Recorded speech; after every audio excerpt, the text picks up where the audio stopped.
నమస్కారం city afternoon bulletin కు స్వాగతం. మెగా డిఎస్సీపై అనుమానాలు ఉంటే ఇక్కడే సమాధానం చెప్పేందుకు తాను సిద్ధమని మంత్రి నారా లోకేష్ మాజీ సీఎం జగన్ కు సవాల్ విసిరారు. మంగళగిరి నియోజకవర్గంలో కేంద్ర సహాయ మంత్రి పెమ్మసానితో కలిసి పలు అభివృద్ది కార్యక్రమాలకు శంకుస్థాపన ప్రారంభోత్సవాలు చేసిన అనంతరం లోకేష్ మీడియాతో మాట్లాడారు. జగన్ ఎన్ని జన్మలు ఎత్తినా డిఎస్సీ నియామకాలను ఆపలేరన్నారు.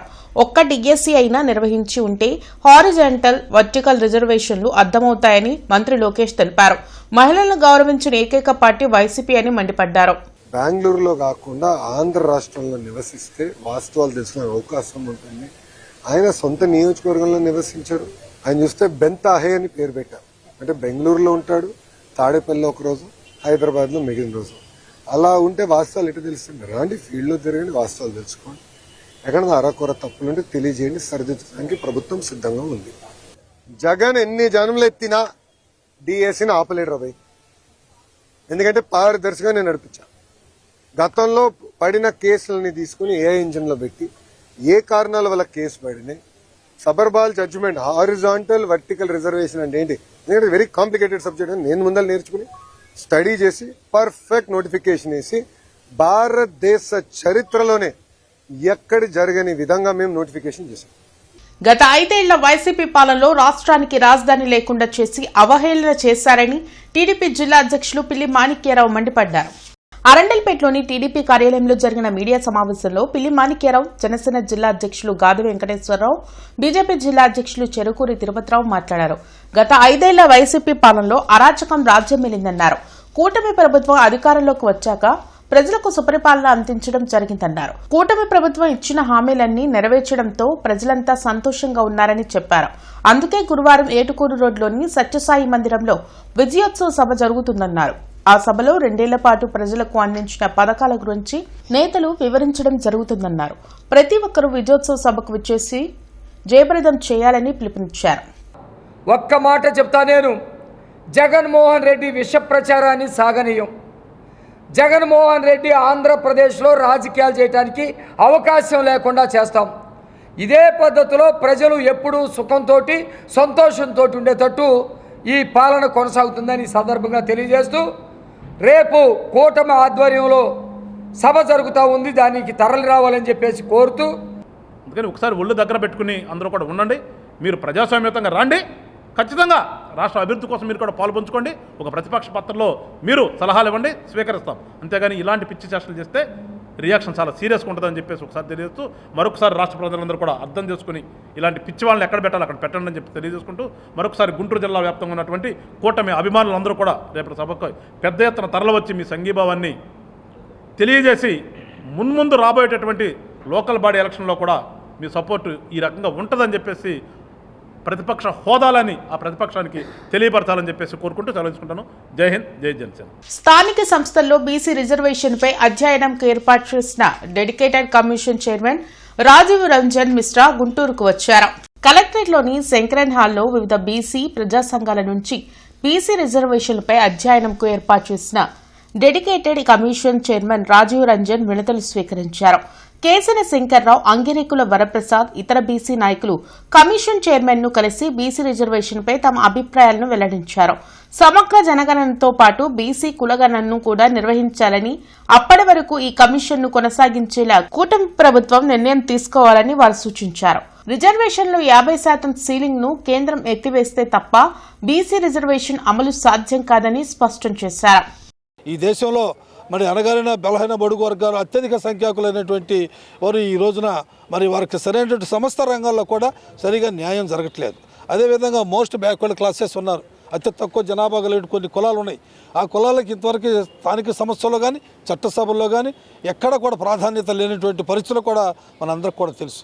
ఇవి అందరికి కూడా పరిపూర్ణంగా న్యాయం జరగాలి అంటే మరి శాస్త్రీయంగా జనగణతో పాటు సమగ్ర కులగణన చేసి వారి వారి జనాభా దామాషా ప్రకారంగా రిజర్వేషన్ సౌకర్యం కల్పించిన రోజునే ఆ వర్గాలన్నింటి కూడా సముచితమైనటువంటి న్యాయం జరిగిద్దనేటువంటి విషయం మీద కమిషనర్ గారికి తెలియజేశాం. ఏదో మొక్కుబడిగా కాకుండా రాష్ట్ర ప్రభుత్వం ఈరోజు ఎంతో ప్రతిష్టాత్మకంగా నియమించినటువంటి ఈ బీసీ డెడికేటెడ్ కమిషన్ని ఏప్రిల్ వరకు పొడిగించడం ద్వారా 2027 జనాభా లెక్కలన్నీ కూడా దాని మీద కూడా అధ్యయనం చేసిన తర్వాత పరిపూర్ణమైనటువంటి నివేదికని ఈరోజు మరి రాష్ట్ర ప్రభుత్వానికి ఇవ్వటం, రాష్ట్ర ప్రభుత్వం దాన్ని వార్డు గ్రామ సచివాలయాల్లో దాని మీద అభ్యంతరాలను తెలియపరిచే విధంగా మరి చర్యలు తీసుకోవాలని కూడా ఈ సందర్భంగా కోరుతా ఉన్నాం. ఎలినో ప్రభావంతో ఎండల తీవ్రత కొనసాగుతుంది. నైరుతి రుతుపవనాలు కూడా చురుగ్గా కదలపోవడానికి కారణం ఎలినో ప్రభావమే అని వాతావరణ శాఖ వెల్లడించింది. సాధారణంగా జూన్లో ఉష్ణోగ్రతల నమోదు కాస్త తక్కువగా ఉండాల్సింది పోయి వడగాల్పులు కూడా వీస్తుండడం ప్రజలను ఆందోళనకు గురి చేస్తుంది. పర్యావరణ సమతుల్యత దెబ్బతినడం వల్లే ఇలాంటి విపత్కర పరిస్థితులు ఎదురవుతున్నాయని పర్యావరణ ప్రేమికులు ఆవేదన వ్యక్తం చేస్తున్నారు. అమెరికా అనేక మంది భారతీయులను అంతం చేస్తున్నా ప్రధాని నరేంద్ర మోడీ ఒక్క మాట కూడా మాట్లాడడం లేదని సిపిఐ రాష్ట్ర కార్యదర్శి వర్గ సభ్యులు జంగాల అజయ్ కుమార్ ఆవేదన వ్యక్తం చేశారు. కొత్తపేటలోని మల్లెలింగం భవన్లో ఏర్పాటు చేసిన మీడియా సమావేశంలో జంగాల అజయ్ కుమార్ మాట్లాడారు. కాక్రోచ్ జనతా పార్టీని చూసి కేంద్రానికి భయం పట్టుకుందన్నారు. రాష్ట్రంలో జరుగుతున్న ఓటర్ జాబితా సర్వేపై అనేక అనుమానాలు కలుగుతున్నాయన్నారు. నిష్పక్షపాతంగా సర్వే నిర్వహించాలని డిమాండ్ చేశారు. ఈ కార్యక్రమంలో నగర కార్యదర్శి ఆకిటే అరుణ్ కుమార్ పాల్గొన్నారు. సున్నితంగా ప్రజల్లోకి వెళ్లిపోయి పేరుతోటి అర్హత ఉన్నటువంటి వాళ్ళందరినీ తొలగించి వాళ్ళకి ఎన్డీఏకి అనుకూలంగా ఉన్నటువంటి వాళ్ళందరినీ ఉంచి లక్షలాది ఓట్లు తొలగించడం అంటే ఇది ఎంత దారుణమైనటువంటి పని. పశ్చిమ బెంగాల్లో 70 లక్షల ఓట్లు తొలగించారు.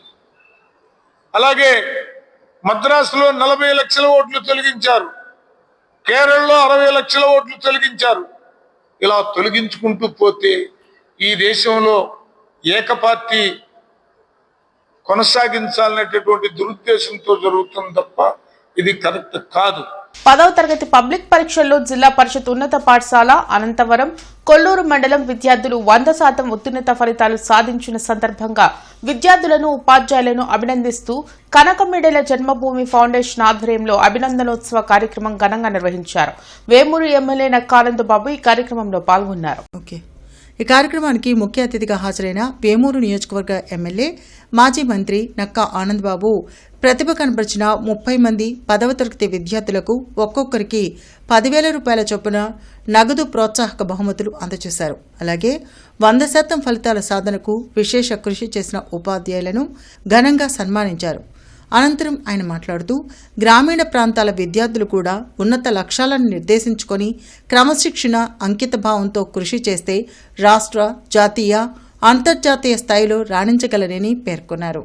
ఈ కార్యక్రమంలో పాఠశాల ప్రధానోపాధ్యాయులు, ఉపాధ్యాయులు, విద్యాశాఖ అధికారులు, కూటమి నాయకులు, కనకమెడల జన్మభూమి ఫౌండేషన్ ప్రతినిధులు, తల్లిదండ్రులు, గ్రామ ప్రముఖులు మరియు విద్యార్థులు పాల్గొన్నారు.